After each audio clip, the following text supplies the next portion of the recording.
A paz do Senhor, graças a Deus por mais uma oportunidade que Ele me concede de poder mais uma vez estar falando com cada um de vocês e dessa feita trazendo mais um comentário de uma das nossas lições aí da CPAD, a lição de número 10, uma lição muito importante que nos traz aí como título: Precisamos de vigilância espiritual. Precisamos de vigilância espiritual. Essa lição vai estar nos ensinando sobre a necessidade de estarmos apercebidos, de estarmos vigilantes quanto à vinda do Senhor. Aqui nesses ensinamentos que Jesus trouxe aqui aos seus discípulos, aos seus seguidores, ele traz uma parábola, que é a parábola dos dois servos. E ele apresenta então uma história, uma situação hipotética, uma história na qual dois servos recebem do seu senhor uma responsabilidade para cuidar da sua casa, e um se portou de maneira sábia, procurou tratar bem os seus conservos e fazer uma boa administração para que pudesse prestar conta ao seu senhor no dia que ele viesse. E é interessante que nós vamos observar nesse texto, nessa parábola, que a vinda daquele senhor, o dia quando ele havia de voltar, não era sabido de nenhum dos seus servos. Ele poderia voltar a qualquer instante e pegar ali, no caso, os seus servos de surpresa. Então, diante da incerteza quanto o tempo determinado da vinda do Senhor, competia a cada um daqueles servos estarem vigilantes, trabalharem, serem responsáveis com aquilo que foi confiado a cada um deles, para que eles pudessem receber louvor da parte do seu Senhor. E esta parábola, Jesus, ela conta exatamente mostrando sobre a certeza da sua vinda, porém, sobre a incerteza quanto o dia em que ele há de vir. Ele pode vir a qualquer momento, a sua vinda é como um ladrão de noite, quando ninguém está esperando, e assim será a sua volta. E para isso, ele dá um ensinamento aos seus discípulos sobre a necessidade deles estarem vigilantes, estarem em vigilância, para que não sejam apanhados de surpresa. Então esse é o contexto e é o sentido da parábola que nós estaremos estudando neste momento. Portanto, o título aí da lição 10, de 9 de dezembro de 2018, está exatamente em torno dessa temática. Precisamos de vigilância espiritual. Bem, aí nós vamos para o texto áureo. O texto áureo da nossa lição está em Mateus 26, o verso 41, é a leitura desse texto áureo, que nos diz o seguinte: Vigiai e orai, para que não entreis em tentação. Na verdade, o espírito está pronto, mas a carne é fraca. Esse é um texto bastante conhecido, que nos traz aqui um ensinamento sobre a necessidade da vigilância, e aqui Jesus ele traz essas palavras ensinando aos seus discípulos para que eles estivessem vigilantes para não cair em tentação. E é importante nós analisarmos aqui o que o texto nos apresenta quando diz vigiai e orai. Aqui são dois elementos fundamentais na caminhada cristã, que é exatamente a oração e a vigilância e a oração. São dois elementos que não podem faltar, porque para nós estarmos preparados, atentos, tanto no tocante ao mundo espiritual, à expectação da volta do dia do Senhor, quanto também à necessidade ou vencer os desafios do dia a dia na nossa caminhada espiritual, a oração e a vigilância e a oração devem andar de mãos dadas. E aí o Senhor ele traz esse ensinamento: vigiai e orai, para que não entreis em tentação. Sabemos que a tentação ela tem como objetivo a queda. Toda tentação tem como objetivo a queda. É por isso que a Bíblia diz que Deus a ninguém tenta, porque ele também não pode ser tentado.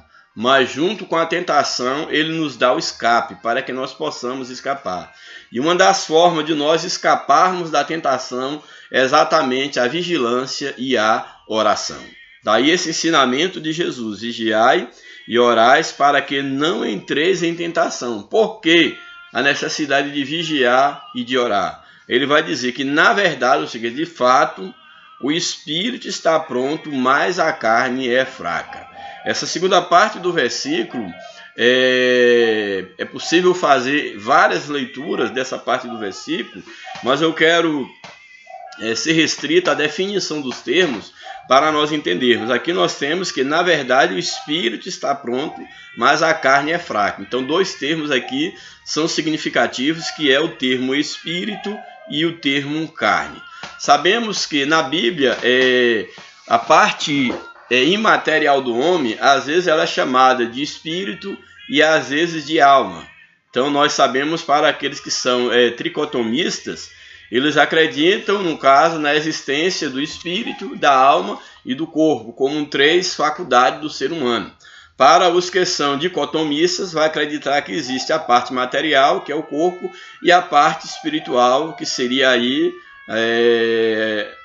o que corresponde nos tricotomistas, a alma e o espírito. Porém, há essa divisão. O que eu quero chamar a atenção aqui é que quando nós falamos, ou dentre as definições que se dá ao espírito do homem, uma das definições é que o espírito do homem representa a sua consciência. Aquilo que há de mais profundo no homem é aquela parte que todo ser humano recebe de Deus, que dá a ele a consciência do certo e do errado, que é aquela parte que sempre dentro do homem é aquela voz que reclama a ele quando ele comete algo errado. Seria aquela parte, vamos dizer assim, que estaria a marca de Deus no homem para voltar para as coisas espirituais, para voltar para aquilo que é certo, e sendo mais preciso, é o lugar onde Deus começa a trabalhar na vida do homem para a conversão. Então o Espírito de Deus, ele primeiro começa a trabalhar no espírito do homem, na sua consciência, para daí, a partir do seu espírito, no caso da visão tricotomista, ele trabalhar na alma do homem e trabalhar também no corpo. Não necessariamente nessa ordem, no sentido de trabalhar um para depois trabalhar outro, mas o ponto inicial da ação do Espírito Santo na vida do homem é no espírito do homem. E aí, concomitantemente, o Espírito Santo trabalha ao mesmo tempo no espírito, na alma e no corpo do homem. Então, seria uma visão do trabalhar de Deus, do que seria o espírito do homem, numa visão tricotomista. E tomando, dentro da visão tricotomista, fazendo essa separação entre espírito e alma, já que o corpo soma, todos nós conhecemos, a alma do homem seria exatamente os seus desejos, as suas emoções, as suas vontades e os seus sentimentos. Então, se tivéssemos que fazer uma leitura didática, tricotomista, quanto às faculdades do homem, diríamos o quê? Que o espírito do homem é aquilo que há de mais profundo, é a parte de Deus que está aí no homem, que é o espírito que Deus soprou no homem, que seria então a sua consciência. A sua alma seria a sua vontade, os seus desejos, sentimentos, as suas emoções. E o corpo é esse conjunto de membros que nós temos, de membros superiores, inferiores, órgãos, etc., que todos nós conhecemos. Em se tratando desse texto especificamente falando, aqui essas são palavras de Jesus, nos diz o seguinte: da necessidade de vigiar e de orar para não entrar em tentação, porque na verdade o espírito está pronto. Então aqui, a despeito da visão tricotomista ou dicotomista, o espírito aqui está pronto, fala exatamente dessa parte, dessa faculdade mais interior, mais profunda do homem, que é exatamente o lado espiritual, essa consciência, esse lugar onde o Espírito de Deus começa a trabalhar no homem, essa parte que o homem recebeu de Deus. Só que o verso aqui nos apresenta que o espírito está pronto, ou seja, está pronto no sentido que ele se abre, ele está pronto, receptivo, é o lugar de Deus trabalhar, ou seja, ele está pronto para receber a ação de Deus. Mas a outra parte aí do verso, outro termo que é nos colocado, é o seguinte: é a carne. O espírito está pronto, colocando o espírito como o espírito do homem, mas a carne é fraca. Apesar de termos aqui a expressão carne, mas a expressão carne na Bíblia, ela também tem conotações diferentes a depender do contexto. Então, carne pode ser carne no sentido físico dos membros do corpo humano, dessa parte humana, da soma, mas também carne pode ser uma representação da parte imaterial dentro de uma visão tricotomista, pode se representar a carne como sendo a alma do homem. É dentro de uma visão tricotomista que estarei fazendo a leitura deste versículo aqui. Então, o que nós temos aqui? Que nós não estou desmerecendo a visão, no caso, dicotomista, mas dentro de uma visão tricotomista, por que estou usando esta visão para fazer a leitura deste versículo? Porque quando o texto ele nos apresenta que o espírito está pronto e a carne é fraca, nós temos que entender minimamente, eu creio que todos são sabidos disso, que a carne em si, o corpo humano em si, sem a vida, sem o espírito, ou sem a alma, ou sem a parte material que dá a ele movimento, a própria ideia de ser um ser animado, vem de ânima, vem da alma ou do espírito, como queira, mas o que eu quero chamar a atenção é que o corpo em si, ele não tem poder para fazer nada. A sua mão, o seu braço, os seus pés, os seus órgãos em si, eles não são nem bons e nem maus. Eles não têm poder de ação nenhuma. Então, tudo quanto nós fazemos através do nosso corpo, eu penso que é por uma influência, por uma movimentação, uma animação da alma ou da parte espiritual, da alma e do espírito, ou da parte imaterial, no caso dentro de uma visão dicotomista. Então, chama atenção para essa observação, que na verdade o corpo em si, ele não tem por si só nenhuma, vamos dizer assim, nenhuma atividade consciente ou uma disposição para fazer o bem e o mal.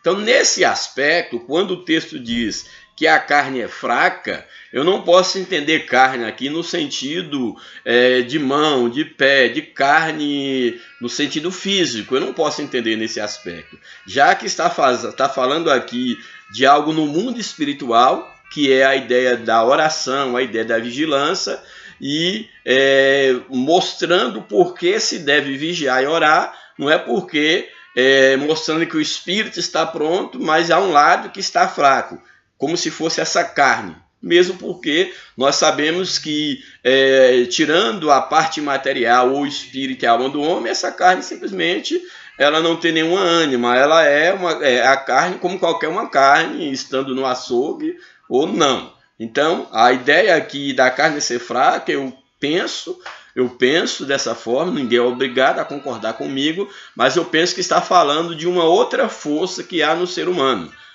Minimamente aqui dentro de uma visão tricotomista, esse texto tem que ser entendido no sentido de que há uma parte no homem, que é a parte que recebe o Espírito de Deus, que é uma parte que o homem herdou de Deus, e que não é necessariamente dele. A Bíblia diz que Deus fez o homem alma vivente, e esse alma vivente a gente pode entender a alma do homem, mas a Bíblia diz que Deus fez alma vivente e Deus soprou no homem o fôlego de vida. Então, tentando separar minimamente falando, diríamos o quê? Que é algo que o homem recebeu da parte de Deus, que é o Espírito, que é esse lugar que é a sede de Deus trabalhar no homem, que independente do homem ser cristão ou não, há uma certa incomodação desse homem quando ele está fazendo o erro, e é exatamente essa parte no homem que é o espírito que o incomoda isso, apesar de que quando o homem ele está acostumado a uma vida de pecado, de afastamento de Deus, ele acaba tendo como que o seu espírito é entorpecido ou dormente, não no sentido do espírito estar morto.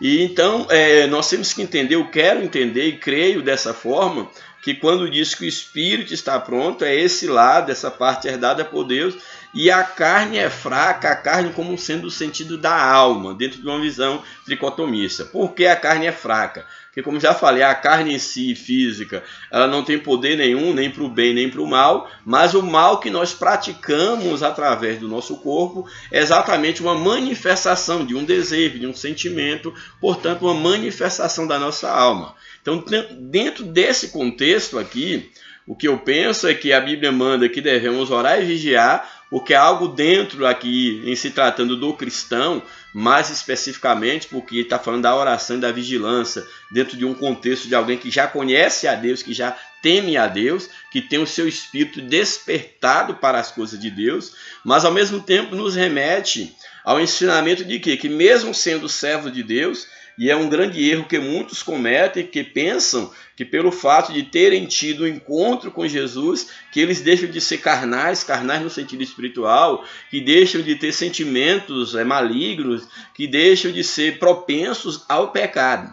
Então aqui o ensinamento vem dizendo exatamente isto, que o Espírito ele se abriu para Deus, ele está pronto, Deus está no nosso Espírito, mas nós temos uma alma que tem que ser trabalhada, uma alma que tem que ser dominada continuamente pelo Espírito de Deus, que já habita no nosso Espírito, porque esta alma ela é fraca para fazer a vontade de Deus. Então é nesse sentido que eu penso esse texto, o Espírito está pronto para as coisas de Deus, mas a nossa alma ela é fraca para fazer a vontade de Deus. Como nós podemos entender isso? Muito simples. Por exemplo, se nós traduzimos alma como sendo sentimento, vontade, desejos, emoções, eu pergunto para você, os teus desejos são sempre os desejos bons, os desejos de Deus? A sua vontade é sempre uma vontade boa, uma vontade que possa ser chamada de vontade de Deus? Os seus pensamentos são sempre os pensamentos de Deus? Ou vez por outra, ou sempre, você se vê tomado por pensamentos malignos, desejos malignos, vontades que não sejam a vontade de Deus? Então, nesse aspecto, nós temos que entender que a carne é fraca, ou seja, a nossa alma, esse nosso lado é contaminado pelo pecado, esse nosso lado tendente a nos trazer a natureza do velho homem é fraco para as coisas espirituais. Portanto, está aí, vigiai e orai, para que não entreis em tentação. Na verdade, o espírito está pronto, mas a carne é fraca. Bem, a verdade prática da nossa lição nos apresenta o seguinte: mesmo com oração, a ausência de vigilância é terreno propício para que a tentação encontre brechas e nos conduza à derrota espiritual. Muito importante. Nós sabemos que existem pessoas que elas oram, inclusive oram muito, mas pouco vigiam. Então, a oração ela é importante, ela é fundamental na vida do cristão, sim, mas é necessário que também a vigilância ela esteja acompanhada. Por quê? Porque como a verdade prática já está dizendo uma verdade que deve ser posta em prática, está dizendo o quê? Que mesmo com oração, a ausência da vigilância é um terreno propício para a tentação, para que se tenha brecha e que naturalmente se chegue ao fracasso. Então, há uma necessidade de que nós estejamos atentos a isso, da importância da oração, mas a importância também de sermos vigilantes no mundo espiritual, no mundo material, para não sermos induzidos à tentação.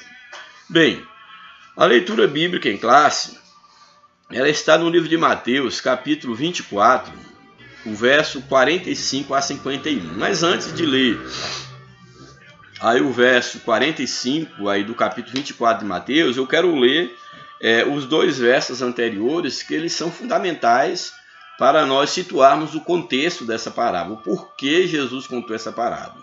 Então você pode acompanhar na sua Bíblia, caso você esteja com ela em mãos. Mateus capítulo 24, a leitura aqui bíblica em classe é a partir do verso 45, mas eu quero ler em Mateus o capítulo 24, a partir do verso 42, quero ler os versos 42, 43 e 44 para entrar então na leitura aí em classe, na leitura bíblica em classe. Então o verso 42 de Mateus 24 nos diz o seguinte: portanto, vigiai, porque não sabeis em que dia vem o vosso Senhor. E aqui Senhor com letra maiúscula. Então aqui Jesus está dando ensinamento sobre a sua vinda, sobre o dia que ele havia de vir para arrebatar a sua igreja, para buscar o seu povo. E ele está dizendo o quê? Da necessidade de estarem atentos, de estarem alertos, porque eles não sabiam o dia em que haveria de vir, no caso, o Senhor. Ele dá um ensinamento sobre os dias de Noé, que os homens comiam, bebiam e davam-se em casamento. Noé pregava a justiça e os homens não a perceberam até que veio o dilúvio e levou a todos, salvando apenas Noé e a sua família. Aí depois desse ensinamento e outros ensinamentos que ele vem dando sobre sinais da sua vinda, ele exatamente aí no versos 42 a 44, ele fala sobre o pai de família vigilante, para falar também, assim como o pai de família tem que vigiar a sua casa, os cristãos, os discípulos tinham que vigiar para que quando do momento da vinda do Senhor eles estivessem apercebidos. Portanto, voltando ao texto, o verso 42 diz: portanto, vigiais, porque não sabeis em que dia vem o vosso Senhor. Verso 43, mas considerai isso, ele dá um exemplo.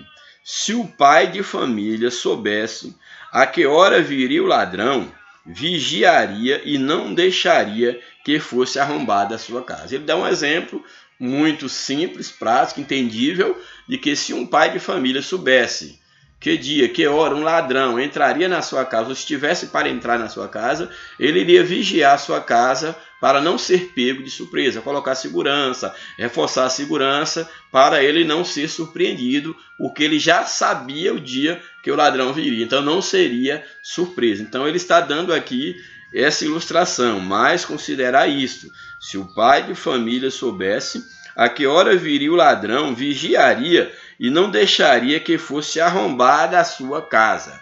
Aí o verso 44, por isso, diante desse ensinamento, diante dessa ilustração, por isso ficai também vós apercebidos, atentos, vigilantes, porque a hora em que não cuidais, o Filho do Homem virá. Ou seja, quem era o Filho do Homem? Ele mesmo, o próprio Jesus. Ele viria na hora em que os homens não esperassem, ele viria. Por isso eles deveriam estar vigilantes. Então, diante desse ensinamento, então nós temos aqui a leitura bíblica em classe da lição. Então, aí, dando continuidade à leitura, Mateus 24, agora os versos 45 a 51. Verso 45.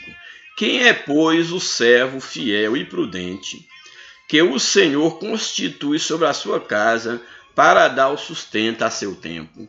É importante aqui que ele começa a dizer, a fazer essa ilustração e a levar os seus discípulos a essa reflexão, perguntando, logo ele vai apresentar dois servos, e ele faz aqui essa parábola aqui, é uma espécie de uma história criada por Jesus para o ensinamento, mas que ao mesmo tempo tem um teor escatológico, um ensinamento sobre a volta de Jesus. E é interessante que o verso 45, quando ele leva a reflexão, Jesus diz o seguinte: quem é, pois, o servo fiel e prudente, a quem o Senhor, e Senhor aqui está com letra maiúscula, que refere ao próprio Deus. Então ele vai estar contando a história, mas ao mesmo tempo o princípio aqui é o princípio da vigilância quanto à vinda, à volta de Jesus. Então quem é, pois, o servo fiel e prudente, que o Senhor constituiu sobre a sua casa,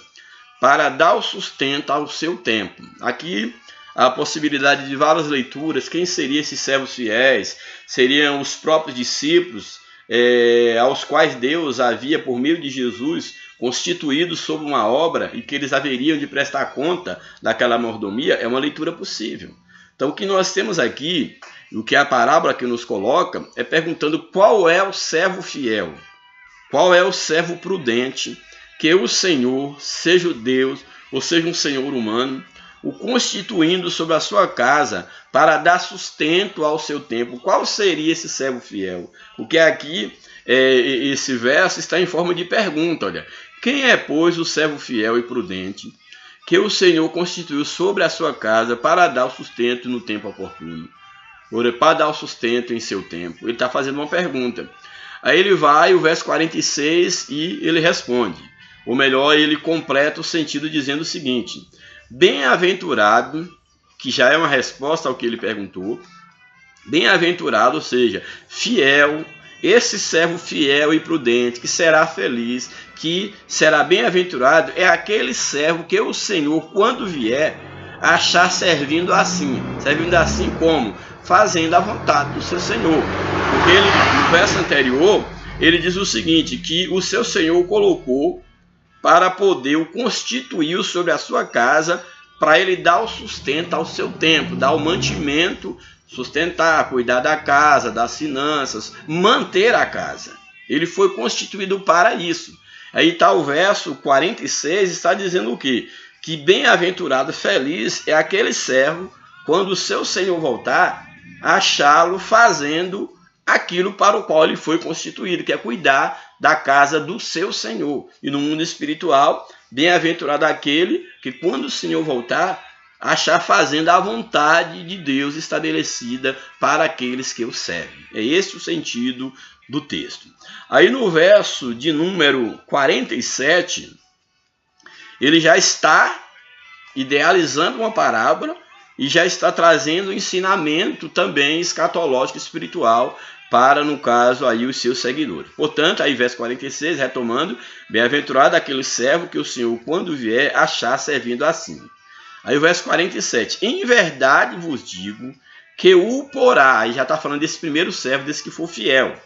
Então, esse servo que foi fiel, que foi bem-aventurado, em achar servindo assim como o Senhor, no caso, o confiou, o verso 47 vai dizer o seguinte, que em verdade vos digo que o porá, quem o porá? O Senhor o porá sobre todos os seus bens. Isso aqui é bem importante, que esse servo, ele foi constituído sobre a casa do seu Senhor para dar mantimento, cuidar da manutenção, da alimentação, vamos dizer assim, dos seus servos. E quando ele, o seu Senhor, voltar e achá-lo fazendo aquilo que foi determinado, e ele então ser bem-aventurado por ser achado digno de ter tomado conta da casa do seu Senhor, a Bíblia diz que então o seu Senhor o colocará sobre todos os seus bens. Ou seja, aumentará a sua responsabilidade, porque ele foi fiel no pouco, então ele pode ser colocado no muito. E no mundo espiritual nós sabemos o quê? Que Deus ele tem entregue a cada um de nós uma responsabilidade na sua casa para a manutenção, para alimentar aqueles que precisam do alimento espiritual, como também material, por que não dizer, e aqueles que forem achados dignos também receberão uma responsabilidade maior no reino espiritual, que esse reino já se inicia aqui na terra, como também no reino vindouro. Então aí nós vemos aqui já esse ensinamento, que em verdade vos digo que o porá sobre todos os seus bens. Porém agora o verso 48 traz um contraste de um servo infiel. Então esse servo que foi achado fiel e que foi colocado sobre todos os bens do seu Senhor é o chamado servo fiel. E aí a parábola apresenta um outro servo que é o servo infiel. Aí está no verso 48. Porém, se aquele mau servo disser, agora já uma situação hipotética, um mau servo, aquele que não fez de acordo com aquilo que o Senhor estabeleceu. Porém, se aquele mau servo disser consigo, pensar, o meu Senhor tarde virá. Olha, ele mandou que eu fizesse isso, mas ele vai vir muito tarde, eu posso me descuidar um pouco, porque ele vai tardar, certamente, ele não virá por tão cedo. Então, olha que o texto, olha como Jesus, ele é bem claro nos seus ensinamentos, ele é bem didático, para que ninguém se dê por, no caso, inocente, por enganado, por não avisado. Aí o verso 28, retomando o verso 48, porém se aquele mau servo disser consigo, o meu Senhor tardará, tarde virá, verso 49, e pensando que o Senhor vai tardar, ele começar a fazer o quê? Olha que ele foi constituído para cuidar da casa do seu Senhor, para dar o sustento ao seu tempo, mas em vez disso, ele começar a espancar os seus conservos, os demais servos do seu Senhor. Ele, já que ele está responsável pela casa onde tem servos, ele começar a espancar os seus conservos, a comer e a beber com os bêbados. Isso aqui é muito significativo.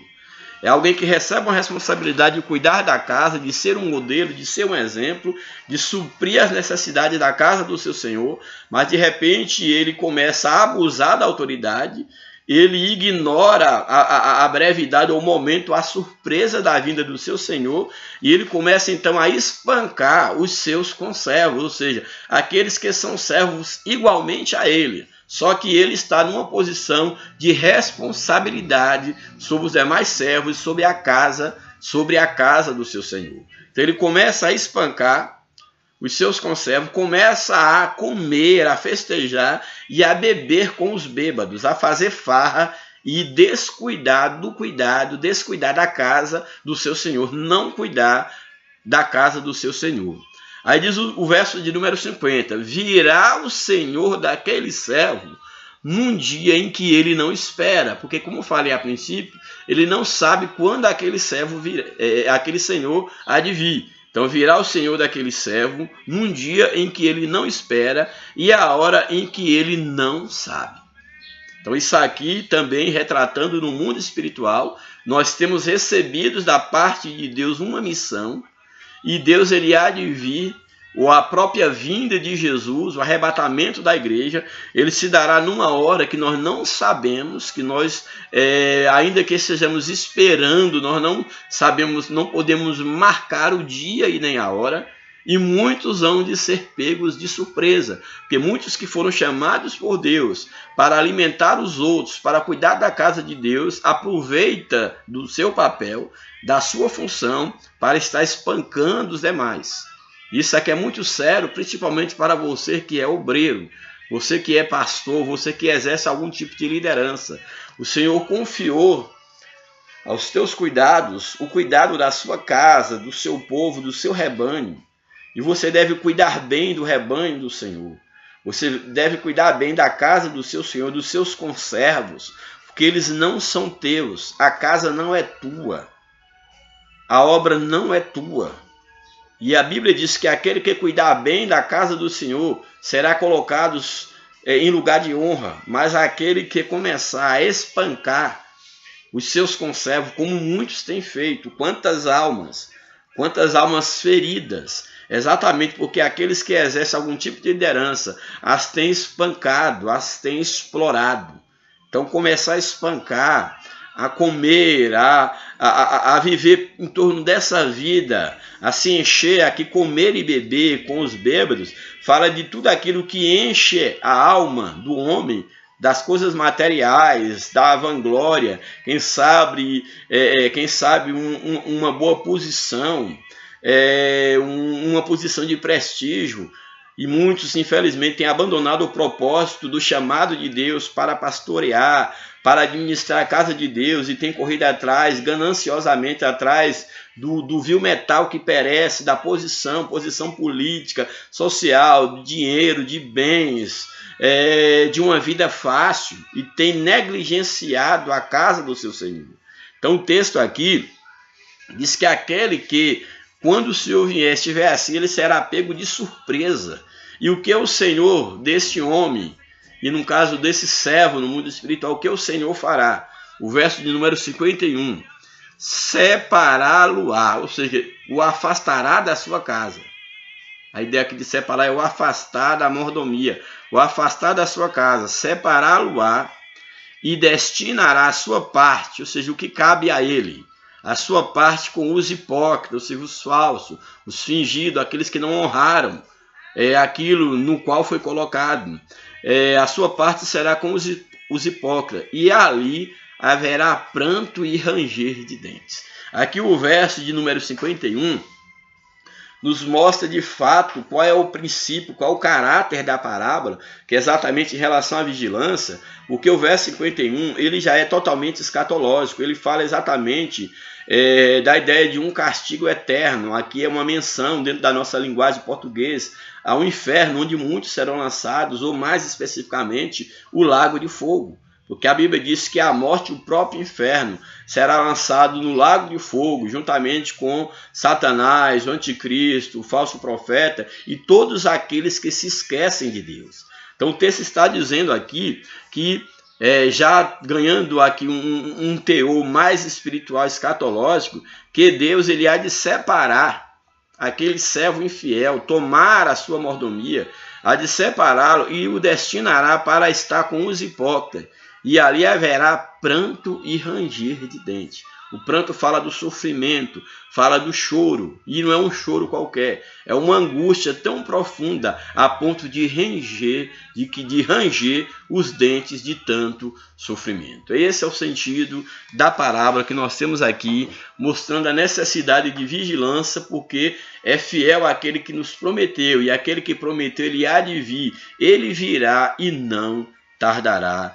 Louvado seja o nome de Jesus para sempre. Então, essa lição, ela vai estar trazendo um ensinamento, é uma mensagem aqui, como já falei, uma mensagem escatológica, aqui a lição do professor, ela coloca isso, é uma mensagem escatológica, e ela tem um forte direcionamento para a igreja de um modo geral, que todos nós somos comissionados na casa de Deus, mas tem uma leitura também de uma forma muito específica também para a liderança, para que eles sejam vigilantes quanto ao trabalho que eles têm feito ou estão fazendo na casa do Senhor, para que eles possam fazer de maneira prudente, para que a sua administração não seja um desastre. Nós sabemos que, infelizmente, quantos estão tomando liderança na casa ou do povo de Deus, e boa parte deles sequer foram chamados por Deus, é o que é ainda mais lamentável. E tem sido um desastre para a obra de Deus. Então existem aqueles que são chamados por Deus, mas que não vigiam e acaba sendo um desastre para a obra. Existem muitos, e não são poucos, que nem sequer foram chamados por Deus e têm causado um grande prejuízo no reino de Deus. E para esses o meu conselho é esse: se você não tem a chamada de Deus, quanto mais cedo você desistir, melhor para você, melhor para o reino de Deus. Então aqui o texto, essa parábola, ela tem endereço certo. É um convite à vigilância, em especial às lideranças, para que eles tenham cuidado e não abusar da posição que eles exercem. Posição essa dada por Deus ou dada por homens, que for o caso, é melhor que desistam. Mas que tenham cuidado para não estarem abusando, não estarem espancando, não estarem esbanjando aquilo que deveria ser recursos, aquilo que deveria ser empregado para o bem-estar do reino de Deus. Bem, a leitura aí da lição, vamos para o comentário da lição. A introdução da lição nos apresenta aí que o texto da leitura bíblica em clássico, nós já lendo, está inserido dentro de um conjunto, de uma série de ensinamentos de Jesus, como já falamos. Essa parábola que nós estaremos estudando, ela está num conjunto de várias parábolas, de ensinamentos, que iniciam desde lá, no caso, o versículo 3 do capítulo 24. Jesus já começa essa série de ensinamentos e vai até o último capítulo, que é até o último versículo do capítulo 25.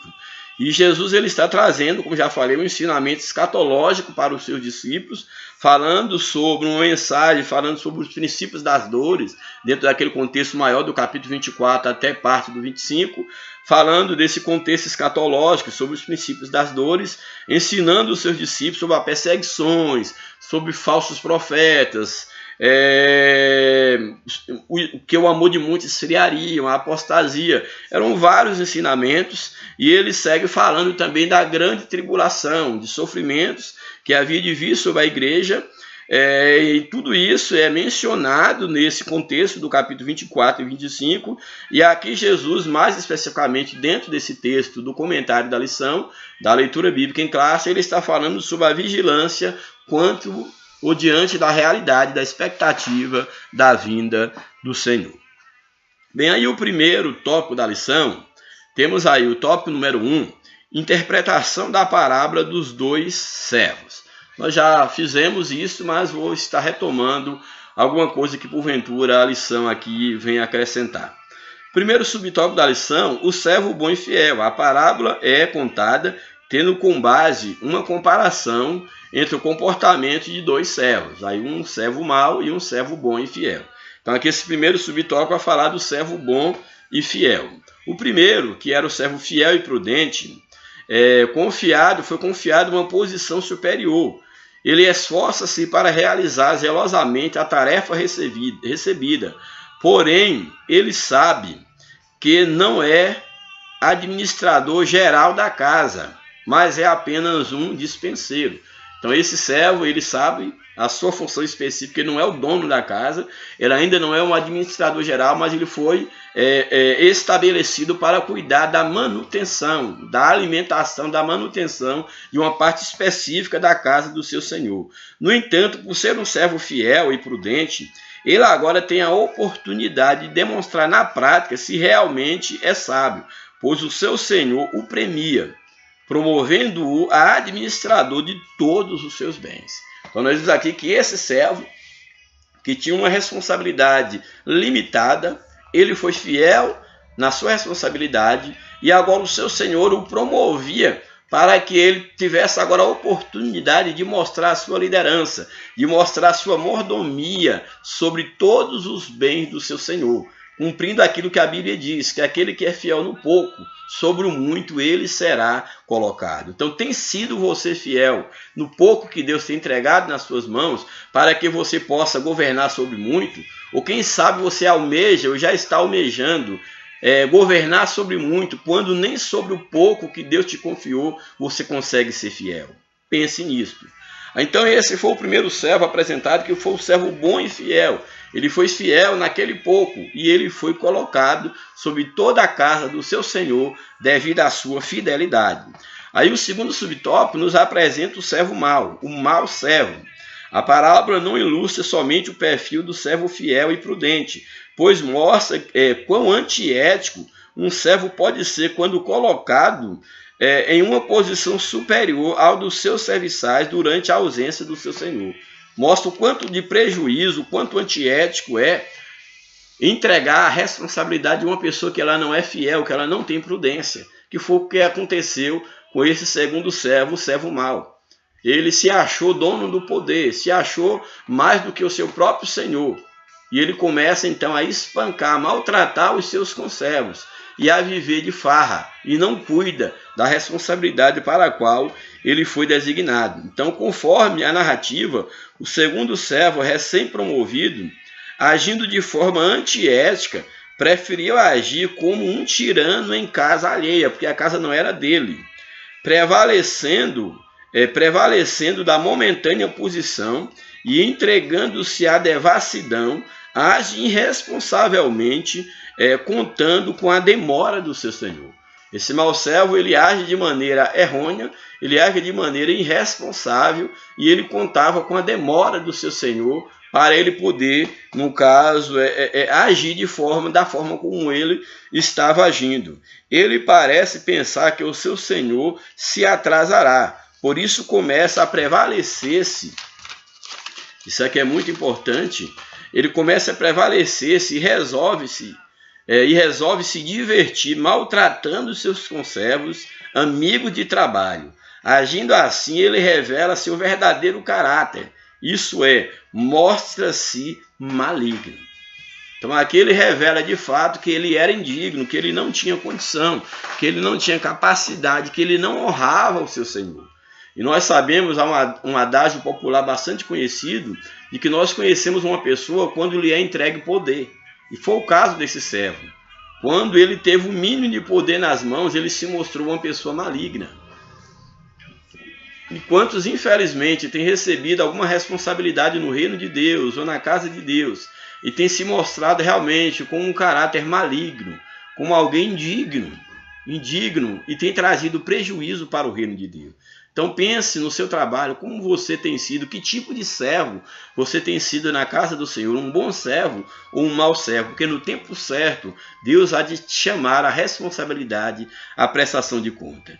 Enquanto o primeiro servo foi promovido, este servo mau, o segundo servo, ele é jogado para fora da casa, ou seja, ele terá a mesma sorte reservada para quem? Para os servos infiéis, porque é isso que ele mereceu. Aí o subtópico 3, o destino escatológico, é o caráter escatológico dessa parábola. Como vimos, o primeiro servo, por sua fidelidade e bondade, será promovido, enquanto o outro, por sua maldade e prevalecimento sobre os demais, será jogado para fora da casa. Ao descrever o castigo reservado para o servo infiel, o Senhor Jesus abandonou a linguagem parabólica, no caso da parábola, que estava e agora entrou numa linguagem escatológica. Então o Senhor Jesus, ele abandonou a linguagem parabólica para falar do destino final dos hipócritas, uma linguagem escatológica, isto é, no lugar para onde estes irão, haverá pranto e ranger de dentes. Então, um lugar destinado para todos que esquecem de Deus. A Bíblia diz que é um lugar onde haverá pranto e o sofrimento será tão grande que os homens hão de ranger os dentes, tamanho será o sofrimento. A expressão aqui, que ele é chamado de, que ele foi colocado junto com os hipócritas, aí a lição nos apresenta que a expressão hipócrita utilizada por Jesus indica aqueles que falam, mas não fazem. Então a hipocrisia é exatamente um fingimento, uma falsidade. É aqueles que mandam os homens fazerem algo, mas são como os fariseus, mas que nem sequer tocam com o dedo. São hipócritas porque têm um discurso, mas a sua prática é totalmente diferente.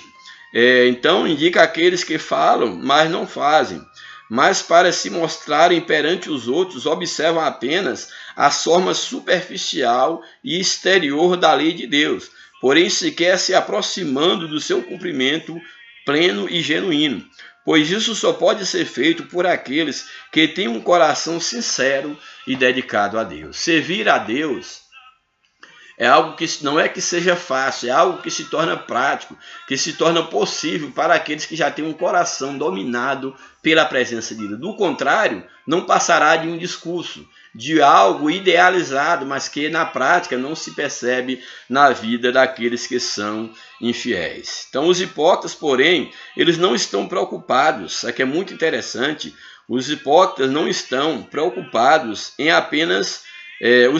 Os hipócritas, porém, estão preocupados, melhor dizendo, em apenas parecer e não em ser. Então o hipócrita ele quer aparentar algo, mas que de fato eles não o são. O Senhor da parábola requer dos servos o cumprimento fiel da tarefa que lhes foi confiada. O servo bom e fiel é aquele que se mantém ocupado, procurando sempre cumprir fielmente as tarefas as quais lhe foram conferidas. Dessa forma, o servo estará sempre preparado para quando o seu senhor retornar. Por outro lado, o mau servo é aquele que é irresponsável. É o irresponsável, é aquele que, prevalecendo da confiança, abusa da posição, mostrando-se indigno da posição a qual o seu senhor lhe confiou. O discurso é claramente escatológico e tem como objetivo advertir os ouvintes da necessidade de se viver de forma vigilante e prudente enquanto se aguarda o retorno do Senhor. Esse ensinamento de Jesus ele é totalmente escatológico. Ele está alertando sobre a necessidade de estar percebido para o dia da vinda do Senhor. Aí nós vamos para o segundo tópico da lição, o tópico número 2, o chamado à vigilância. Então, depois desse ensinamento, Jesus chama os seus discípulos e nos chama hoje para a vigilância. Primeiro subtópico, vigilância. O ensino sobre a vigilância é constante no ministério de Jesus, no intuito de demonstrar de forma que devemos nos manter vigilantes. O Senhor Jesus narrou a palavra de dois servos, primeiramente contrastando o perfil de ambos, ao mostrar que um era bom e o outro era mau. Então, para trazer esse ensinamento sobre a vigilância, Jesus contrasta o perfil de dois homens, mostrando que é possível ser fiel quando se é vigilante, quando está imprudente, oração, quando se vigia, quando se respeita, se valoriza a confiança do Senhor, como também é possível viver uma vida de irresponsabilidade, achando que o Senhor vai tardar, que nós podemos fazer da casa do Senhor como se fosse a nossa casa, ou pior ainda, fazer da casa do seu Senhor uma maneira de poder prevalecer a sua própria vontade, não a do seu Senhor, e governá-la ou desgoverná-la ao seu bel prazer. Então nós temos aqui, que isso aqui é muito interessante, que ambos os servos, aqui na narrativa, eles ganharam uma tarefa. Ambos ganharam uma tarefa, mas infelizmente a resposta, a maneira como eles se conduziram foram diferentes. O bom servo, por exemplo, ele alimentava, no caso, como o texto nos coloca, o bom servo os alimentava-os da sua casa em quantidade e na hora correta, ou seja, cuidou da casa, cuidou dos seus conservos. Já o mau servo, que espancava aqueles que eles deveriam cuidar. Ele os espancava, desprezava, se voltou para a vida da bebida, entendeu? Da farra, esquecendo a sua responsabilidade. E em consequência que nós temos o servo bom, além de ser fiel, ele era um servo vigilante, ele era um bom administrador daquilo que ele recebeu por parte do seu Senhor. Então o destaque é que a vigilância nessa parábola se manifesta como sendo o exercício correto da mordomia. Então nós, enquanto mordomos cristãos, nós temos que exercer bem a nossa mordomia através da vigilância, através da responsabilidade, que é fundamental no reino de Deus. Ou seja, o homem vigilante pratica a administração responsável do que recebeu de seu Senhor, sabendo que está lidando com o que não é seu. Isso aqui é muito importante. A igreja não é tua, a obra não é tua, a tua família não é tua, os teus bens não é teu. Você é apenas um mordomo, um administrador. E você deve fazer tudo isso como fazendo para Deus, porque de fato é de Deus. Então, se espelhe nessa parábola, se coloque no teu lugar, no lugar de servo, já que no reino de Deus só há lugar para servo, não há lugar para dois senhores. Somente o Senhor é quem pode e quem reina.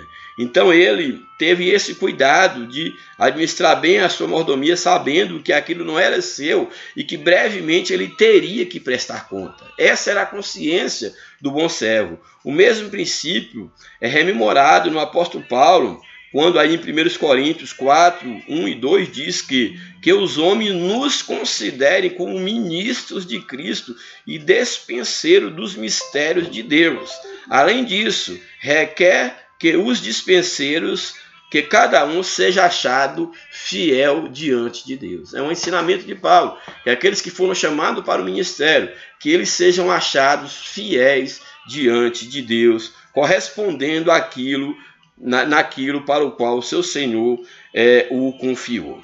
Então aqui é muito interessante isso aqui, nós devemos levar em conta. Jesus nos manda estar acordados, alertas, vigilantes, entendeu? Circunspectos, entendeu? Aqui essas expressões, acordados, alertas, vigilantes, circunspectos, ou seja, concentrados dentro daquilo que nós temos para fazer, estar de maneira, sermos contenciosos, entendeu?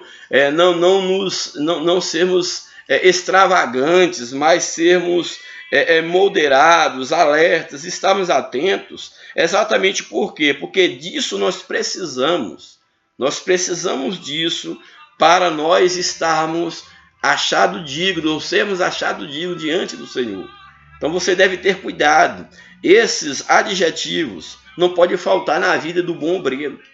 Que é estar alerta, estar vigilante, estar atento, ser circunspectos. Isso são requisitos essenciais para alguém estar ativo diante da vinda do Senhor e da obra do Senhor. E aí o subtópico 2 nos apresenta: ninguém sabe o dia. Isso aqui é muito, mas muito importante mesmo. Por quê? Quero trazer para a sua informação, quando nesse subtópico aqui fala que ninguém sabe o dia, Jesus, quando esteve aqui, ele disse que não sabia nem o dia e nem a hora. E eu quero dizer para você que está esperando a volta de Jesus, isso é muito importante, mas não é tudo. Mais importante do que estar esperando Jesus voltar é estar preparado para o dia da sua vinda. Muitos estão até esperando, mas da maneira errada, mas estão despreparados. E Jesus ele há de vir, e eles sequer perceberão, a não ser depois que a igreja for arrebatada. É necessário que nós entendamos que devemos estar na posição correta, sabendo o quê? Que ninguém sabe o dia nem a hora em que Jesus há de vir. Portanto, esse segundo subtópico, ninguém sabe o dia. A necessidade de vigilância é clara, pois assim como os servos da parábola não sabiam o momento certo do Senhor deles voltar, ninguém sabe quando Jesus Cristo virá. Por isso que antes nós lemos que Jesus antes ele conta É a parábola, antes de contar a parábola dos dois servos, a partir do verso 43 que nós lemos, Jesus fala, explica de uma maneira breve, dá um ensinamento, utilizando a figura do pai de família, que se ele soubesse quando o ladrão viria, ele cuidaria da sua casa. E aí ele traz aquele ensinamento que, da mesma forma, eles deveriam estar alertas, porque eles não saberiam o dia da vinda do Filho do Homem. Por isso que eles deveriam estar preparados. Então Jesus dá esse ensinamento anterior a essa parábola, para que eles entendessem bem o sentido daquilo, das palavras que Jesus estava lhes ensinando.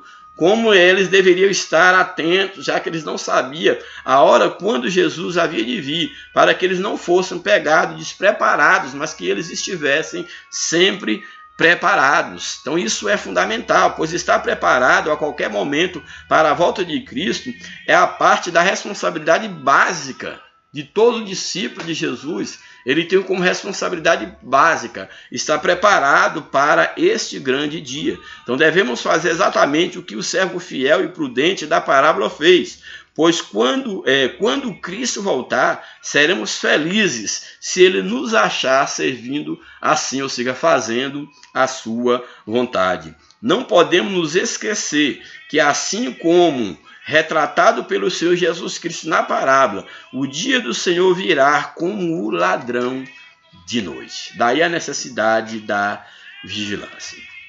E finalmente nós vamos para o último tópico da lição, que aí o tópico é número 3, vivendo com discernimento. Ou seja, a necessidade de vivermos com discernimento, como nós temos aí o título da lição.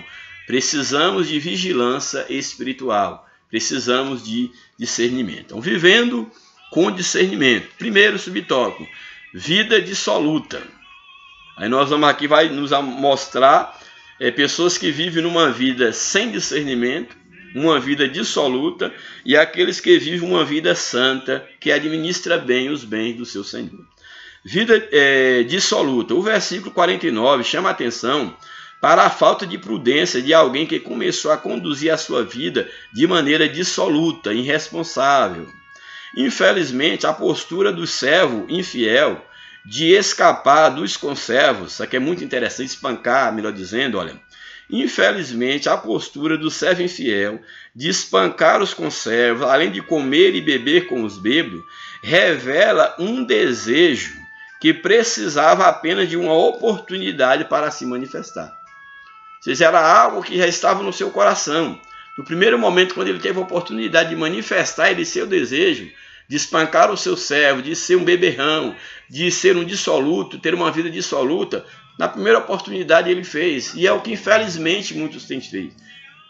Muitos têm feito na primeira oportunidade que encontram, mostrado de fato o seu caráter. Tal comportamento nos lembra de um momento anterior, no mesmo sermão, quando Jesus falou sobre os dias de Noé, aquilo que também já comentei. O Senhor disse que naquele tempo, no caso nos dias de Noé, as pessoas comiam, bebiam, casavam e davam-se em casamento, até o dia em que Noé entrou na arca. Ou seja, viviam apenas para a vida humana, para os prazeres, e não se atentavam para a necessidade de cuidar da alma, de cuidar da vida espiritual. Então eles não a perceberam até o dia em que Noé entrou na arca. E a Bíblia diz que veio o dilúvio e levou a todos. Em outras palavras, as pessoas do tempo do pregoeiro da justiça, ou seja, do tempo de Noé, viviam sem compromisso algum com Deus e foram surpreendidos pelo juízo divino. De igual forma, a vida dissoluta do mau servo, no caso da parábola, e de pessoas que se comportam como ele, terão como destino um lugar onde haverá choro e ranger de dentes. Então o Senhor ele nos ensina para que ninguém seja pego de surpresa. Você que, quem sabe, tem chamado cristão ou crente, evangélico, seja lá o que for, ou que diz ser um religioso, você tem que levar muito a sério a sua vida com Deus. Você não pode ser tomado por inocente, Deus está te avisando. E nesse momento desse ensinamento, você está sendo alertado. Que o Senhor ele quer ver a tua mordomia, o que você tem feito com a tua vida em primeiro lugar, com a vida da tua família, dos teus, com as tuas finanças, com a vida da igreja sob a sua liderança. porque um dia o Senhor há de te chamar à prestação de conta. E se você for um mau servo, um servo mau e infiel, o seu lugar será um lugar de choro, de pranto e de ranger de dentes. E será muito tarde para o arrependimento. Subtópico 2. Uma vida santa. Desde os tempos de Moisés, o povo de Deus é exortado a viver uma vida de santidade, isto é, uma vida separada e consagrada totalmente para o Senhor, que é o sentido de santidade, que é ser santo, é ser separado e dedicado para Deus. E isto desde a antiguidade, desde os primeiros momentos do povo de Deus, desde Moisés, Deus, ele usou os seus servos para cobrar do seu povo, para cobrar dos seus filhos, da humanidade, uma vida de santidade. Para o povo da nova aliança, no caso a igreja, a mesma vida de santidade também é requerida pela palavra de Deus, que sem a santificação ninguém verá o Senhor. Pois nós temos ainda mais responsabilidade. Por quê? Porque nós temos a luz do conhecimento em relação às coisas que Deus, em relação às coisas de Deus, do que o próprio povo de Israel. Isso é muito importante, que a nossa responsabilidade, homens do século XXI, igreja, nossa responsabilidade é bem maior. Porque o povo de Israel, eles estavam vivendo o momento da história e estavam olhando para o futuro, confiados numa promessa, naquilo que havia de vir. A promessa já foi cumprida. Nós podemos olhar para trás e ver aquilo que Deus fez em Israel, aquilo que Deus tem feito durante as eras e aquilo que Ele há de fazer no futuro, segundo está revelado na sua palavra. Então, nossa responsabilidade ela é bem maior diante do Senhor e não seremos desculpáveis diante de Deus. Por isso, precisamos viver uma vida com discernimento, sabendo separar aquilo que, como santo filho de Deus, convém do que não convém fazer. Hoje, mais do que em qualquer outra geração de cristãos, precisamos nos lembrar de que sem a santificação ninguém verá ao Senhor, como está no livro de Hebreus, capítulo 12, o verso 14. Devemos ter isso muito claro em nossos corações, lembrando também que o Senhor Jesus Cristo pode voltar a qualquer momento. Jesus ele virá no momento quando nós menos esperamos. Daí a necessidade de não só estar esperando, mas estar preparado para o momento da sua volta. E o último subtópico, o subtópico 3, nos apresenta administrando os bens. Jesus contou a parábola dos 2 servos para que os ouvintes de todos nós optássemos em seguir o exemplo do servo fiel e prudente, evitando o trágico fim dos hipócritas, daqueles que vivem de uma forma dissimulada. A postura do servo bom e fiel, que administra os bens de seu senhor, conforme a justiça, faz jus à própria expressão de servo. Então a sua postura faz jus à expressão de servo, porque um servo é para servir, não é para ser servido. Esse tem sido um grande erro da maioria daqueles que lideram nos dias de hoje, porque eles se esquecem que eles foram chamados para servir. E só faz valer esse título de servo aquele que de fato esteja servindo. E o próprio Jesus ele foi o maior exemplo de servo, porque ele diz que ele não veio para ser servido, mas ele veio para ser servido. E ele em tudo deu exemplo, inclusive lavando os pés dos seus discípulos. Então aqueles que foram chamados, seja pastor, seja diácono, seja qual for o cargo que você exerça na hierarquia, ou mesmo você não tendo um cargo, você tem que entender que você foi chamado de servo para ser servo. É filho de Deus, um filho servo. E para fazer jus a esse título servo, você o faz servindo a Deus. Como é que eu sirvo a Deus? Servindo o próximo, servindo o outro. É dessa maneira que eu sirvo a Deus, é fazendo a vontade de Deus. Então, esse bom servo, ele fez jus ao título, à expressão, visto que ele era o quê? Ele, de fato, tinha o perfil de um ministro, de um servo dedicado. Então, o verdadeiro servo, o verdadeiro perfil de um servo é um ministro dedicado, é alguém que se sente satisfeito em cumprir com o seu dever, que é servir ao Senhor. E a Bíblia diz que quando nós fizermos aquilo que nós, para a função na qual nós somos investidos de autoridade, nós devemos simplesmente ter consciência que fizemos apenas aquilo que era a obrigação, não merecemos nenhum crédito, porque fizemos nada mais do que a obrigação. De forma semelhante, a Bíblia nos chama de despenseiros de Deus e diz que devemos ser bons, ou seja, eficientes, dedicados enquanto dispenseiros do Senhor. O apóstolo Paulo também falou sobre este assunto, dizendo: ser necessário que os homens nos considerem como ministros, ou seja, servos e despenseiros, isto é, administradores daquilo que Cristo colocou sob nossa responsabilidade, requerendo apenas que cada um se ache, seja encontrado fiel, conforme 1 Coríntios 4, 1 e 2.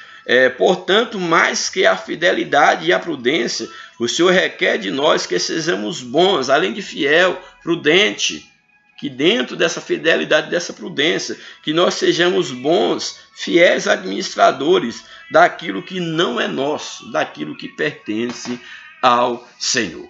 E aí, fechando a lição aqui, o subsídio teológico coloca que nos tempos antigos era um costume incomum os senhores deixarem servos encarregados com os assuntos da sua família.